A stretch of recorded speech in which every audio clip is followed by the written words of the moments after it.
What is going on, guys? DBG here, and today we are going to be doing another video where we rank the players from worst to best in the set. Having used every single one of these players, we are now going to rank them. Before we get on, if you guys are new to the channel, subscribe right now. We are about 200 subscribers, over 283,000. If we could hit that by the end of the weekend, that would be insane. We're trying to hit that, and honestly, it's currently 2 a.m.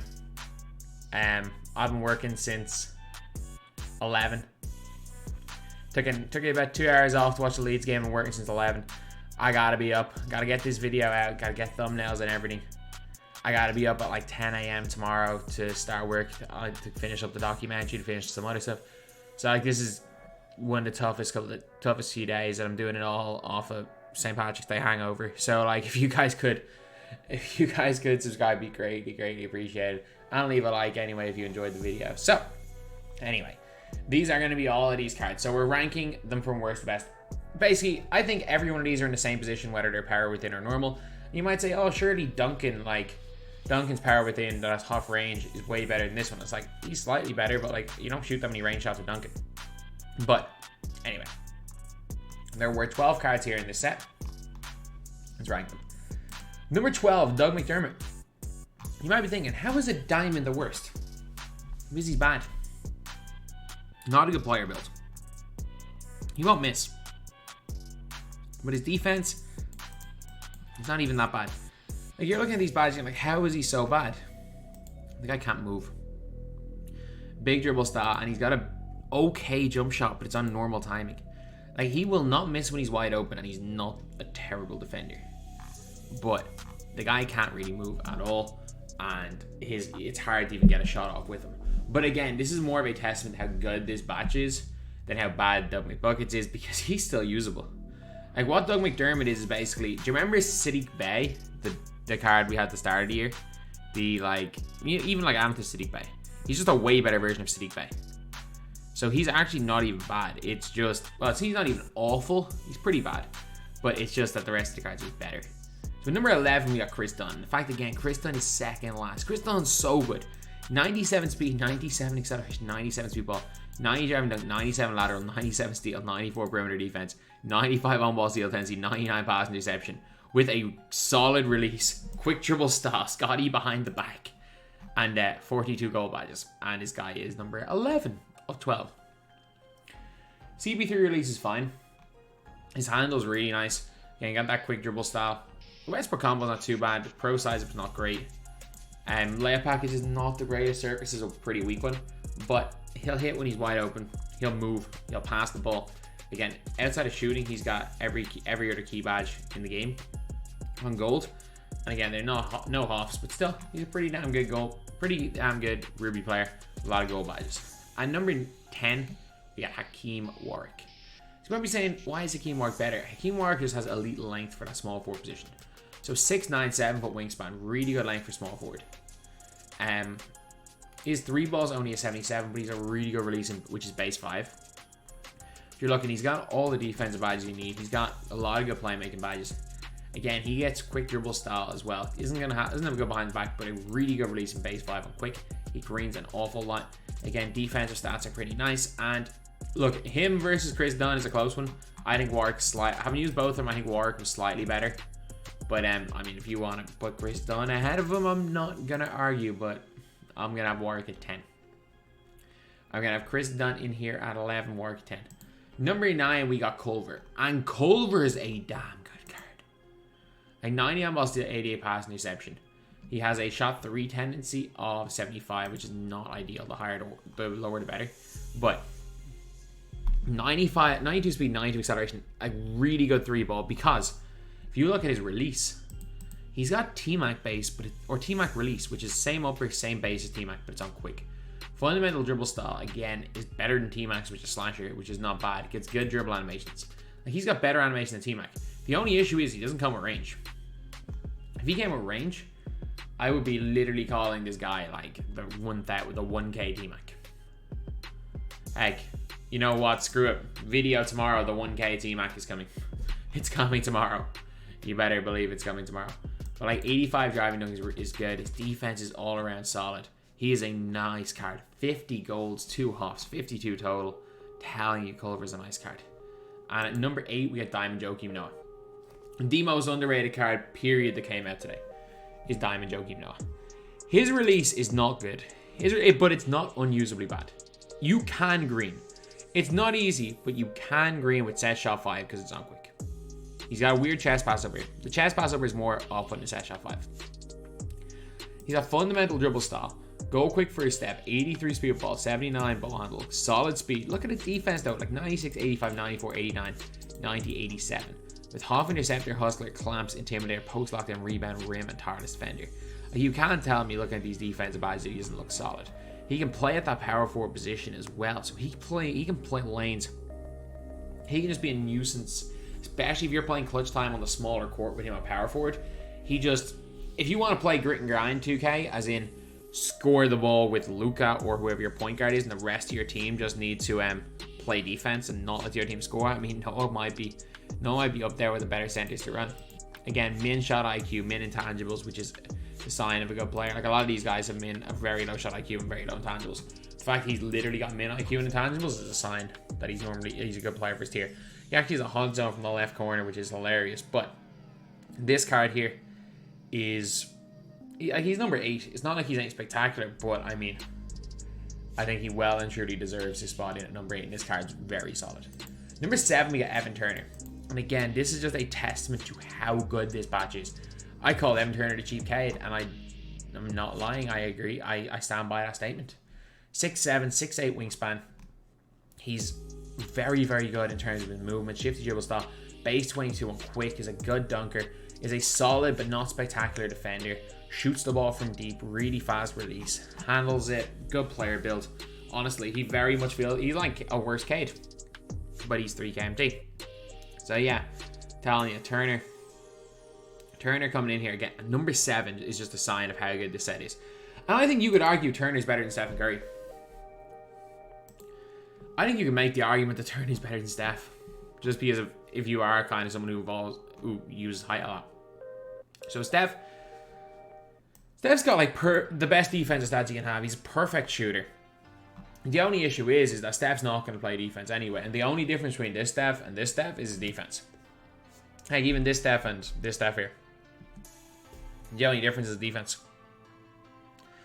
The only difference between these guys are the defense. But Steph's not going to play good defense anyway. You can give Steph half intercept. You can give Steph half clamps. He's still not going to guard a tree. He's still genuinely going to get scored on every possession. He's still going to get attacked in the pick and roll. He's still going to get abused because Steph has one of the worst player builds in the game. Unfortunately, like this is as good as you can make a Steph. The only reason why Steph is ahead of Evan Turner, even though I would take Evan Turner 10 times out of 10 over Stephen Curry, is that I know for a fact that there are a couple of people out there who will make Steph Curry look like a top 5 point guard in the game. So that's why he is in here at number 5 or number 6. And now the top 5. Psycho T at number 5. Psycho T is so good. Like, he's so damn good. He's got 84 on-ball steal, 95 pass interception, 95 block, 95 contest. A 0 or a 3-3-point tendency, so people leave him wide the F open all the time.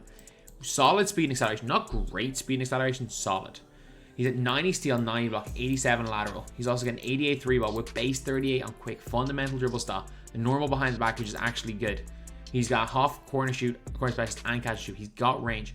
He's got sniper on gold. He's also got a bunch of decent playmaking badges. Again, he's not going to handle the ball too much, but he's a freaking tall power forward, or maybe even a small ball center. He's got hustler, interceptor, intimidator, post lockdown, rebound chaser, and rim. All the most important defensive badges for his position, all on Hall of Fame. Got like gold clamps and stuff as well. If you want to use him as a corner defender, if you want to use him as center guard in pick and roll, if you want to use him as a popper, he's not going to be good as an inside, but at the same time he's at 95 posting fadeaway. So maybe if they have some weird patch that suddenly makes them usable again, he's going to be great. But no, Psycho T is a damn good player. I'm telling you, he's like Dolph. He's a bigger Dolph without Shifty. Like his player build's a lot bigger than Dolph's. He's a lot bigger physically. They shoot at an even rate. It's just the difference is that Dolph has Shifty, whereas you got Fundamental and Psycho T. But yeah, he's fantastic. And in fact, he's number 5 is nuts. Then we got Duncan at 4. I think you can argue Tyler Hansbrough over Duncan. Like, they basically have very similar, like, size. They're very similar size. Duncan feels longer. Tyler Hansbrough is broader. Shooting wise, I think Psycho T is a better shooter, but it's not by much. Duncan releases so chick. I'm sorry, I don't know what the hell happened. Duncan's release is so chick. Duncan's defense is immaculate. He gets those extra hops. And the reason is Duncan just gets the extra hops. Duncan's got 8 extra hops. That's the reason why I'm going with Duncan over Psycho T. He's not going to be the greatest dribble on the ball. Even shooting from deep, he kind of struggles a bit, but he's incredibly chick. He's a really, really good defender. And again, him versus Hansbrough is an actual close matchup. Like, I think both of these guys have min intangibles as well. Like, Duncan got 109 better total stats, but most of them are things that genuinely don't matter. The strength matters. Strength and vertical are the only of these stats that actually matter. And maybe +5 driving dunk as well.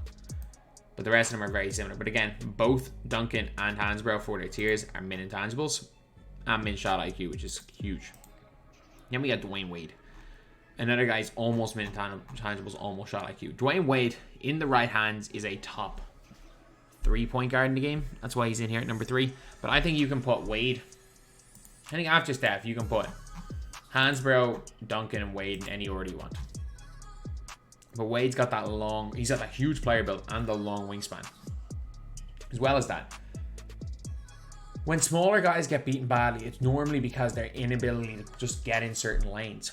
Their inability to, like, get those chase down blocks. But Dwyane Wade's chase down block animation is the best in the game. Stats wise, look, you're not going to get closer to perfect stat wise point guard.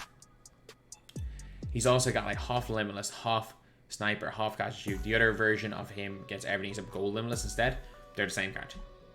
Dimer, downhill handles for his quick first step, really good badges. Clamps, interceptor, intimidator, menace, pickpocket. The only weird thing is that why Dwyane Wade gets no rim protector is kind of crazy because he's Dwyane Wade, but 2K being 2K. He gets his own release on quick, which is nowhere near as good as 98. I do want to say that it is nowhere near as good as 98, but quick dribble style, okay behind the back, really good on ball steal, interception, test and block tendency, and low, and all the ones that should be low, are like rightfully low. 25 shot, 3-point tendency. People don't leave him that wide open, but they don't press him high. But yeah, Wade really good. Wade's way better on current than the next, but he's still one of the best point guards in the game. And now this is the toughest one. I think the top 2 are set in stone. I'm going to go Kareem at 2. And this is like an incredibly tough one. Again, I can't afford either of these guys. So it's not like it's even a budget bias thing. I just think the other guy's slightly just more versatile. So Kareem can only play one position, which is center. But, like, look at these stats. Just look at them. Outside, he does have 50 shot IQ and 50 intangibles, which is, I mean, it is what it is. But outside of ball handle, outside of, like, playmaking stats and 3-point, every other stat's above 90. Which is nuts. He's at base 21 on very quick, which is such a good release. Him versus Duncan, both of them on very quick. I don't know who has a better release. Fundamental dribble style. He'll hit from the corners very consistently. But he's got like post playmaker, quick first step as well on half. He's got like 13 half defensive badges, all the ones that matter. Look, he's the best center in the game. In terms of just all around game, he's better. He's better than Artis Gilmore. He's not much better than Artis Gilmore. He is better than Artis Gilmore though. And look, whether you're using this Kareem or this Kareem, it all depends. If you want to dribble the ball, having half quick first step matters. Whereas if you don't plan on him dribbling the ball, this one's better to use. Kareem's fantastic. But number 1, I'm going Danny Ferry. I'm going Danny Ferry. He's about 100. He's well over 100k. Like 90 speed, 90 acceleration. He doesn't look to have as good stats as Kareem, but quick dribble style. He's got the normal behind the back, which is really good. Unbelievable dunk. He's got Rudy Gay upper, which again we know from Pat Burke just makes any release better. 98 on quick, which is 100 times better than Wade in quick this year. 95 3-ball, 90 driving dunk, 90 steal, 90 block. He's got really solid tendencies. Also in terms of his badges, like gold clamp, half clamps, interceptor, intimidator. He's every other badge except ball stripper you need on gold. Like lucky, give him lucky number 7 ball stripper. That's really all you need. Has half range, half dead eye, corner specialist, catch and shoot, half sniper, downhill, quick first step, and everything else on gold. I'm telling you, like, that comes to 69 total badges. Like, Kareem comes to 50. Comes actually 19 total. Like, a juiced up Danny Ferry is the best card in the game. No question. And for me, like, if I'm making my best players tier list tomorrow, he's obviously S tier. But so is Kareem. And again, if I were to make my top 100 again, I think it's a close one between Ferry and Cedric for number 1, which is mad. Which is absolutely mad. So, that is the video. Number 12, Doug McDermott. Number 11, Kris Dunn. Number 10, Hakim Warrick. Number 9, Jarrett Culver. Number 8, Noah. 7, Turner. 6, Steph Curry. 5, Tyler Hansbrough. 4, Tim Duncan. 3, Dwyane Wade. 2, Kareem. And 1, Danny Ferry. 2K have done an incredible job of making it so that there are almost no bums in sets anymore. Almost every card is good. And I'm telling you, Doug McDermott isn't that... He's not good. He's not that bad. And he's the worst player by a mile that came out today. Every other card, in fact, Kris Dunn, who's really good, is the second worst card. Shows how good this set was. So anyway, yeah, that's the video. Thank you guys for watching. Please like, comment, and subscribe.